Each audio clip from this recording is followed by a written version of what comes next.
প্রভু তুমি শক্তির সর্বশেষ ধ্যান, তোমার আশায় জয় করো অজ্ঞান।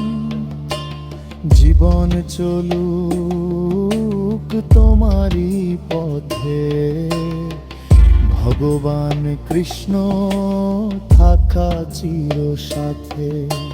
যমুনার